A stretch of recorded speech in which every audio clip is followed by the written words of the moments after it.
Fresh Air Production.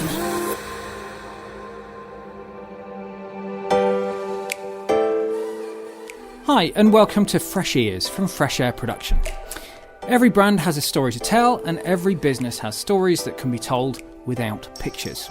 Ah yes, but we're very visual is a line that we've heard from all sorts of businesses over the years, and whilst others might think that kills off the idea of a podcast, to us, it's a golden chance to prove them wrong. If you've got a story, you can tell it in audio. So that's why we're here. I'm Neil Cowling, and this is the podcast where we explore how brands and businesses have brought their story into the podcast space and made it work for them. In each episode, we speak to the client and the producer to see what we can learn from what they've been through, and of course, how they've succeeded.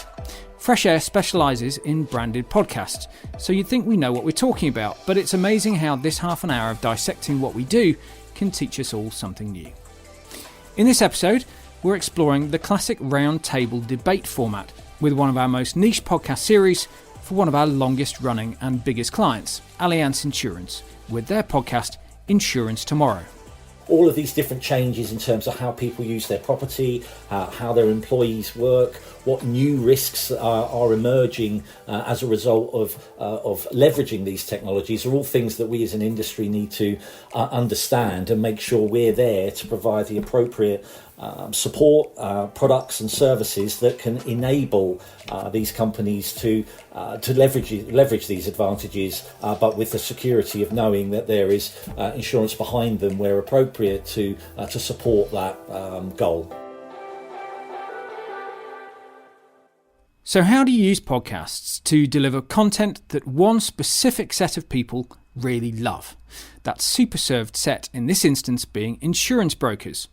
I really want to dig into the round table format today. It often seems like an obvious route, but it's also often the most effective. So how does it work? What's involved? And how do you make it come alive? With me are Steph Mylchreest, marketing consultant for brand and CSR at Allianz, and Annie Day, our senior producer at Fresh Air. Hello. Hello. So Steph, let's start by telling us just a little bit about Allianz and the part of the business that you're in and who this podcast, Insurance Tomorrow, is intended to reach. Yeah, absolutely. So I work for Allianz Insurance, which is one of the UK's biggest insurance companies. In particular, we work on the commercial insurance side of things. So I work in the brand team. So of course, we're kind of looking at getting our brand across as many places and to as many people as possible, but with quite a niche target audience. So like you mentioned, our target audience is commercial insurance brokers, of which is incredibly niche and incredibly small, but we're looking to reach them in a really effective way when they're kind of bombarded by quite a lot of insurance companies trying to capture their attention. I often explain it to people as being, you know, that as you say, it's a small group of people, but enormously valuable to the business, aren't they? Yeah, absolutely. Without them, we can't operate. We sell purely through commercial insurance brokers, so there's no other route to market for us. So this is really crucial stuff that we're doing. And why podcasts? Why did you come to podcasts? Why do you think it's important for this audience? So like I mentioned, it's quite difficult to get cut through with quite a small group of people being marketed to quite a lot. So what we were trying to do was think of a different and innovative way to capture their attention. And podcasts we felt were a good way to do that. It wasn't something that was done by a lot of our competitors. It was something that could really give us a bit of a competitive advantage. And it was also a nice way to reach them. You know, that we're used to emails, we're used to videos, we're used to articles, we're used to all the kind of traditional content formats, and podcast was something a little bit different. Hence why we went on the journey to discover if it was going to be successful for us. So Annie, you produced this series. Can you give us a bit of an overview of how that format works, of how that roundtable discussion works? Yeah, I mean, it's really simple. We have an Allianz guest on every episode, and then usually it's another two experts from that field of the subject. And really what we want is thought leaders or real experts in that subject. And we're talking about experts that are talking about something that might not be happening in the next year. It might be happening in the next 5-10 years. So they really have to know what they're talking about. They have to be really well respected.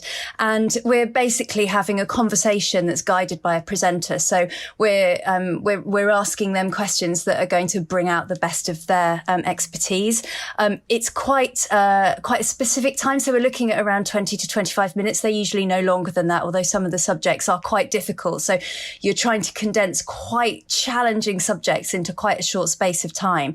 But really, we just want to explain the subjects in as simple and user-friendly a way as possible to really explain how something could affect not just the insurance industry, but also the wider business community and not in the immediate future, which is what makes it quite tricky sometimes. And I should say that we release these in 2 bursts per year. We do normally 4 episodes in the spring and 4 episodes in the autumn. And Steph, how do you decide what topics you want to cover in those periods? What process is there to make that decision? It's a bit of a mixture, to be honest. There'll be things that are kind of quite relevant. So, for example, we've just covered the insurance world post-COVID-19, so that's quite a sort of relevant topic. But essentially, we kind of look for topics that would be interesting to insurance brokers, and we tend to look for subjects which are of the future, as Annie mentioned. So, emerging risks or emerging trends. We look on social media, chatter from brokers on there. We also do research twice a year into what kind of content they're looking for. So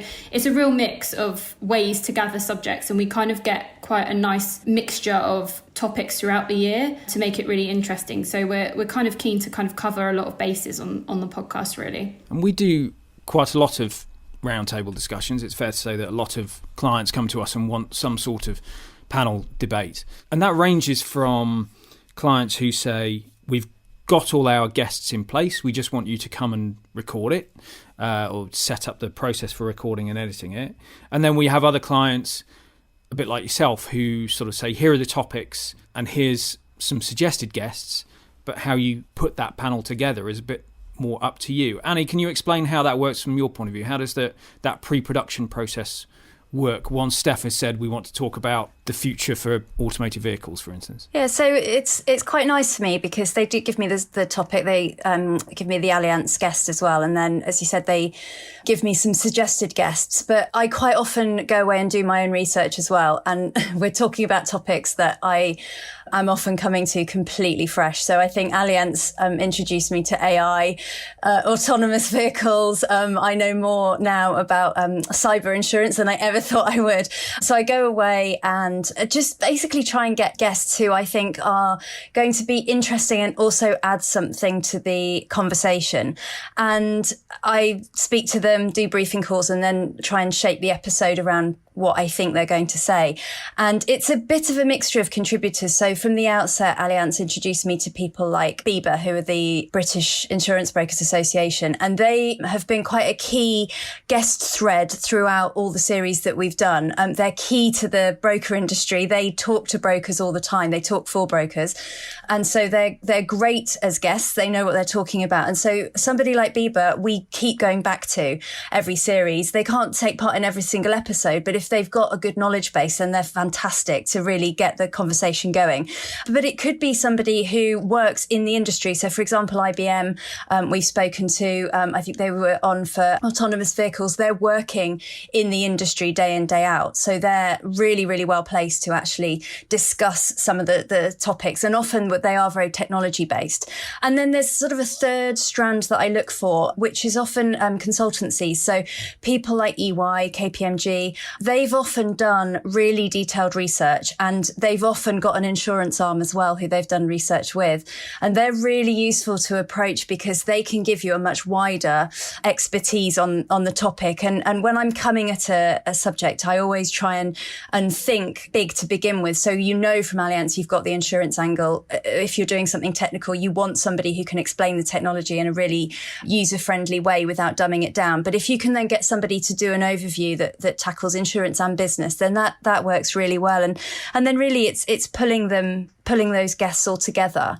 And there's a constant dialogue with me and Steph, and I'll say to her, I found these people, what do you think? Yes, absolutely. No, they don't quite fit. So there's a bit of backwards and forwards, but usually at the end, it does feel like a collaboration, but it is quite a nice mix of being given guests and going away and finding my own my own people. And are those people normally enthusiastic about coming on? Yeah. Are they easy to get? Yeah, they are. I don't think I've had anybody turn us down for reasons other than availability. As I've mentioned, we do go back to people a lot. So Bieber were regular contributors. Federation of Small Businesses came on a couple of times. IBM really, really willing to get involved. And I think part of that is that Allianz is obviously a very trusted brand, and they know that by getting involved in a podcast like that, they're not going to get stitched up. Then we're not trying to trip them up at all. So it works both ways. And also the presenter is often a draw as well. So I think usually 95% of the time the answer is yes, unless they're not available, which is fantastic. It's interesting that, because I think we make some podcasts where guests almost always need paying to come on, and there's a real distinction between those where you're chasing after a celebrity guest because they'll make a good interviewee around a topic.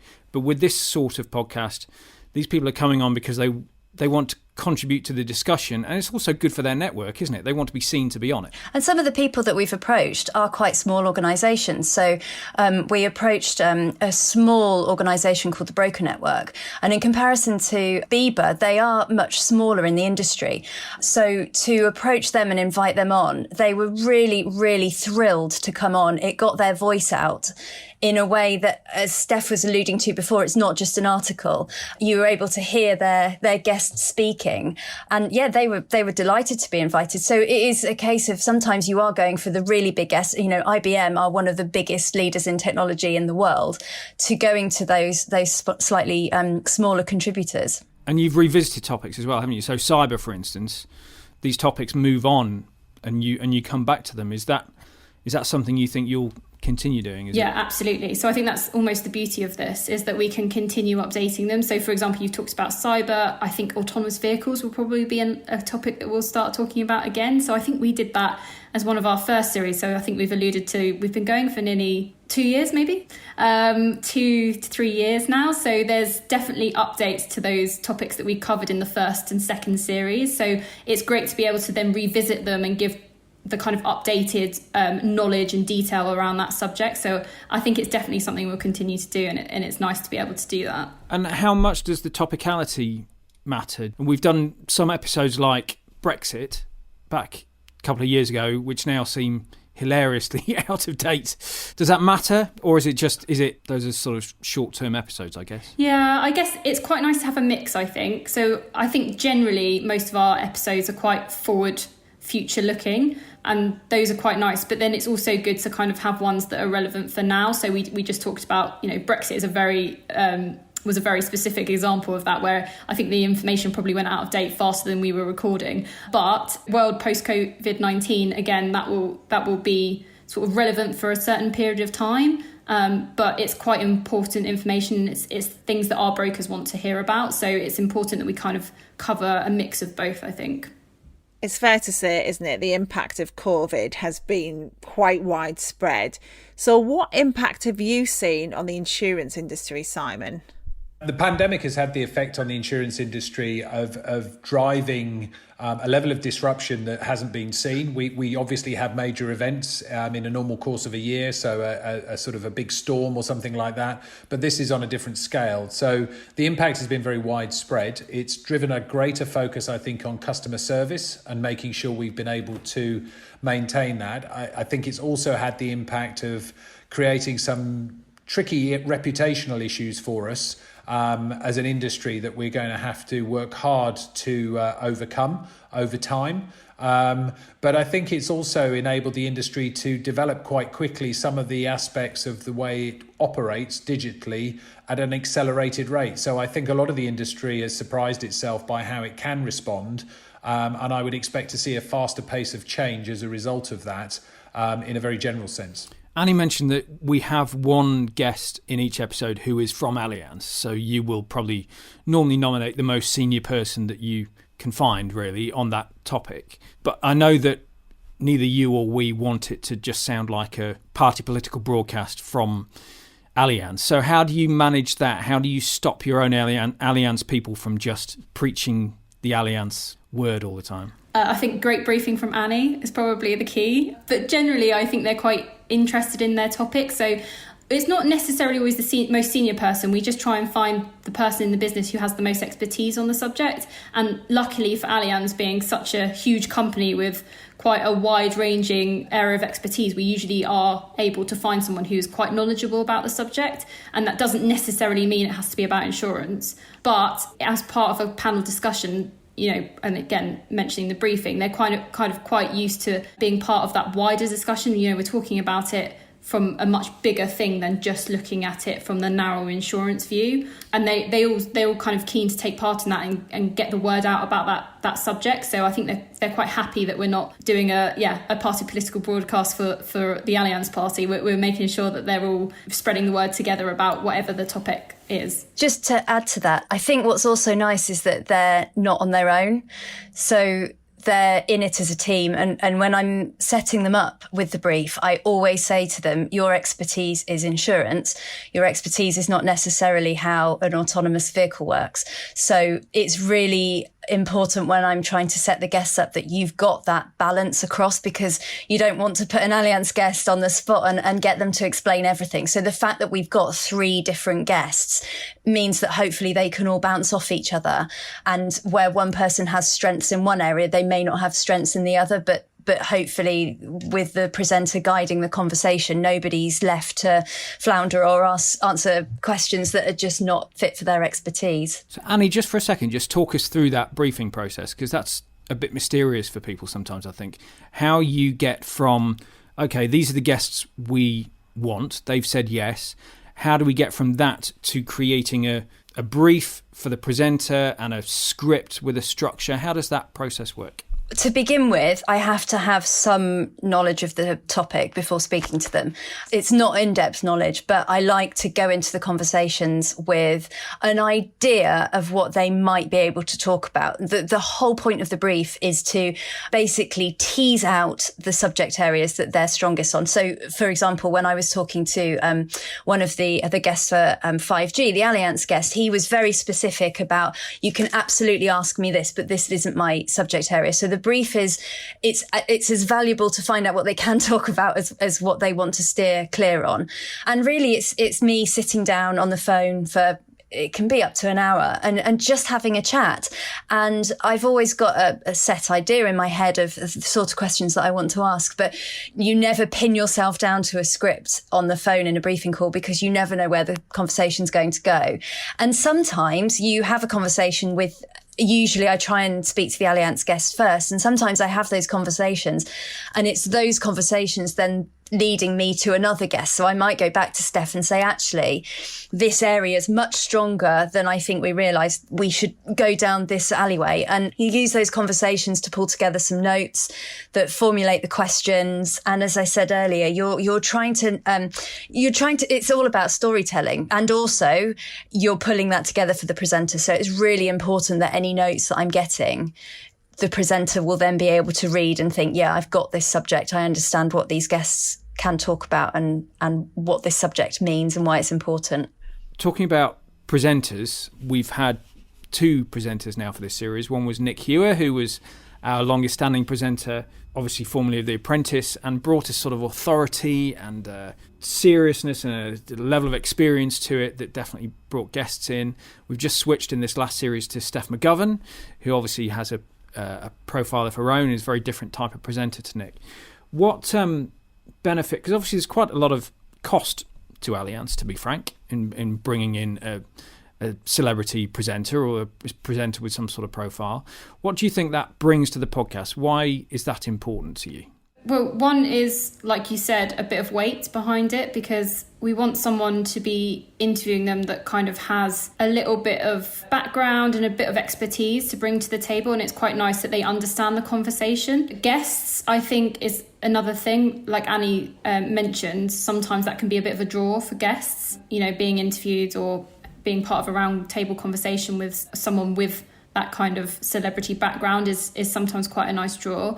And then equally, it's quite nice in terms of when we're marketing it, it gives us that kind of other lever as such that we can pull. So, on social media, they can help advertise the podcast, and it just gives that a little bit different standout factor. Like I said, we're kind of not trying to be the traditional content marketers. We're trying to push the boundaries, and having someone with a bit of celebrity factor sort of helps to enhance that and makes it go further, makes people want to listen. Perhaps not if the topic isn't necessarily something they're interested in. They might listen for the presenter and then actually find that it's quite an interesting podcast, hopefully. Yeah, I should say we always, with all the presenters that we contract on behalf of clients, we always involve some sort of social media activity in that. So they're always requested as part of their deal to retweet stuff that we do, or we will write tweets for them. We will send those out. However that best works. But yeah, it's a real plus of having, almost using them as a marketing channel, isn't it? We always ask the same of guests as well, not just the presenter, of course. You know, it's helping almost piggyback the following of guests as well as the presenter, so that they get the word out too. One thing we do with Allianz that I don't think we do with anybody else is we normally nowadays have an episode in each series which is just internal people of Allianz. So whilst we have our sort of external facing podcasts, we also do an episode which is essentially senior people from within Allianz sort of chewing over the latest debate or the latest topics in the industry. How did that come about, and why is that useful? Yeah, so I think, like we mentioned, we've been doing the podcast for quite a few series, and we kind of were thinking about different ways to maybe refresh it slightly. And one thing we were hearing from brokers was that they don't necessarily have as much contact with our senior board members. They don't necessarily have a social media presence. They're not necessarily out and about meeting brokers, but they have really interesting views and opinions that people want to know about.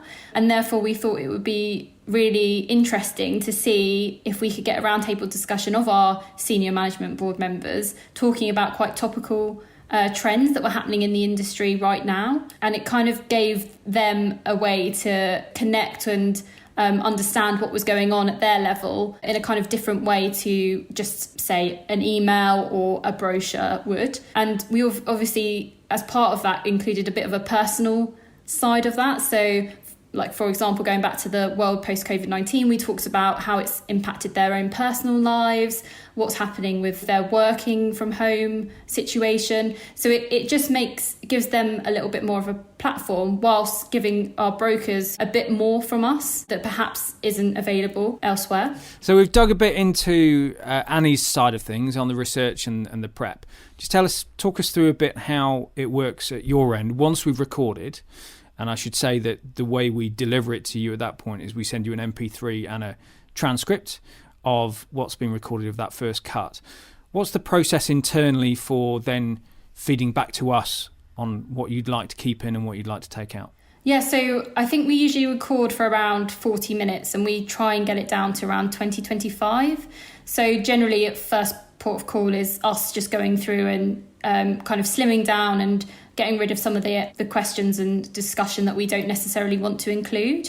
Then we also have, of course, an internal sign-off process. So it goes to our PR team and then any Allianz expert as well for sign-off to check that they're happy with their input. And then we send it back to you. And we usually, I think we've got it down to about two rounds of amends now. And do you always listen at the same time as you're reading through it?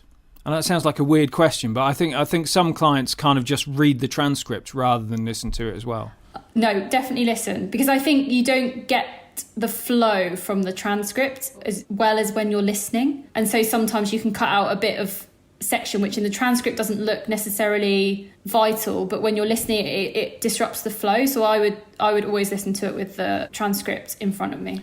And in that process, how do you decide what you keep and what you cut out? What are you looking for, and how do you come to those decisions if there's more than one of you taking those decisions? It can be a real tricky one, because obviously the 40 minutes of discussion, a lot of it is really good discussion. So we sometimes have to be quite brutal in our cutting down and just get through the main points. But we do like to add in, a bit of the rapport between the guests. We don't want it to be just fact. We want it to have that nice conversational flow and have that kind of round table discussion feel.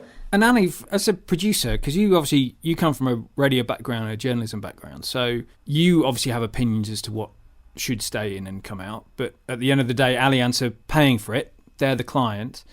Do you ever find yourself arguing back? Do you ever find yourself in a discussion about what should stay in and what should come out? Or do you just do whatever Steph tells you? I wouldn't say we argue, but there has been conversation about what to keep in. And most recently we did one and we took out quite a lot of one of the guests.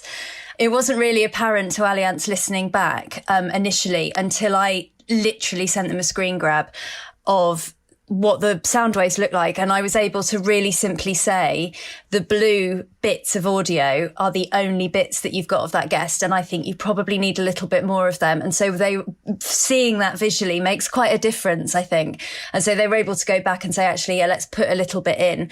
But effectively what they say goes. But I will always offer suggestions if I think actually that bit was quite nice. That makes it sound a little bit more human. I'd suggest you leave that in. But I don't think we've ever come to blows about anything. It's just really offering a bit of guidance. Steph, do you think have you learned to cross that process? Have you got better at editing it yourself and sort of anticipating what works and what doesn't? Yeah, absolutely. I think every series we get better and better. But no, Annie's right. I think it is a bit of a collaboration because we are listening to it from a insurance point of view, and it's always nice to have that kind of expert ear on it as well. And that's why we would always listen to anything that Annie kind of suggests. We're always kind of open to any suggestions because we want to make it the best podcast it can be, and that doesn't necessarily mean that we're always right. So it is very much a collaborative process. It obviously works. You've carried on doing it for 3 years. It's a successful series, but how do you quantify that?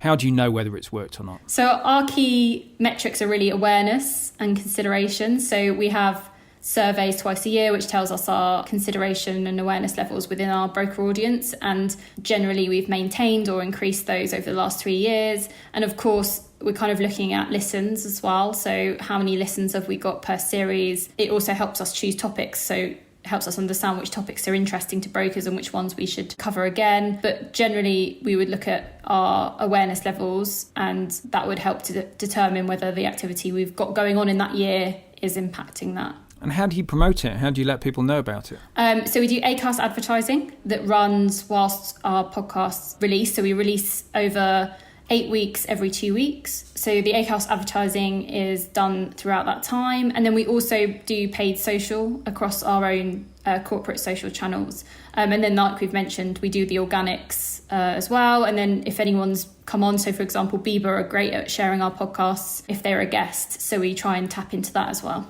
So I should explain that the Acast advertising, essentially, we create an audio ad, like a radio ad for 30 seconds, and that then runs in front of a whole load of other business podcasts on Acast, whether that's the FT or The Economist or a range of others. It's very much like radio advertising in the sense that it's quite difficult to know whether somebody has listened to your podcast as a result of hearing the advert on the FT. But you obviously think that's a worthwhile investment. You obviously think that that's a good way of getting the word out. Yeah, I think it adds to it. I think we are pushing out via our channels, our own channels, so we have to be reliant on people following our channels or being in a bucket, on a target audience bucket of ours for paid media, whereas that Acast advertising is reaching sort of audiences that we wouldn't necessarily have access to. It elevates the podcast. We advertise with podcasts that are of business or journalism nature, so it gives it a little bit of kudos. Yeah, I think it's a good way for us to just enhance the reach of the podcast into audiences that we might not necessarily be able to reach on our own.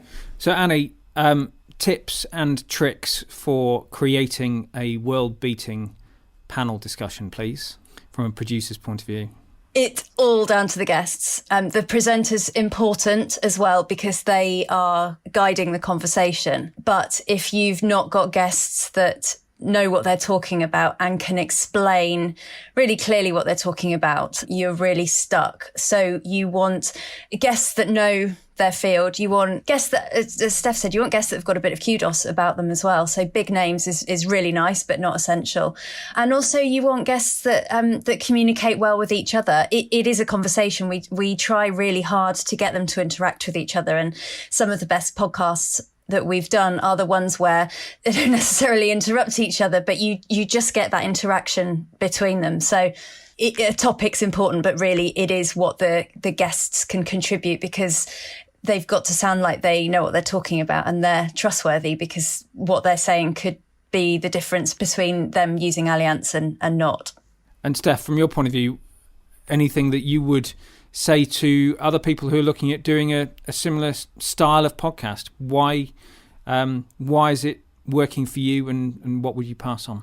Yeah, so getting someone who knows what they're doing. So Annie is a great asset to us because she is looking at it from an external point of view, and it's nice that we're not just having our insurance tunnel vision on, and we kind of get a broader view of whatever topic that we're covering. So I think that's really important.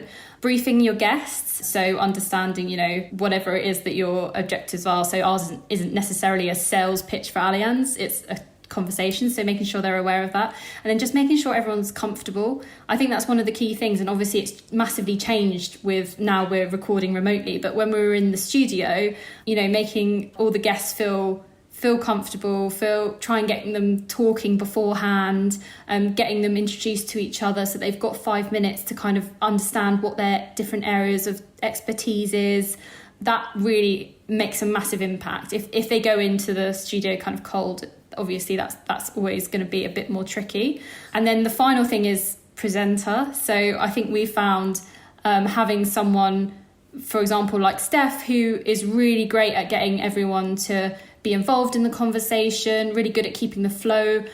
She's really good at making sure that everything that we want as the brand is covered, whilst also making sure that everything from the technical side of things is also covered. And she makes a massive impact to that and making it successful.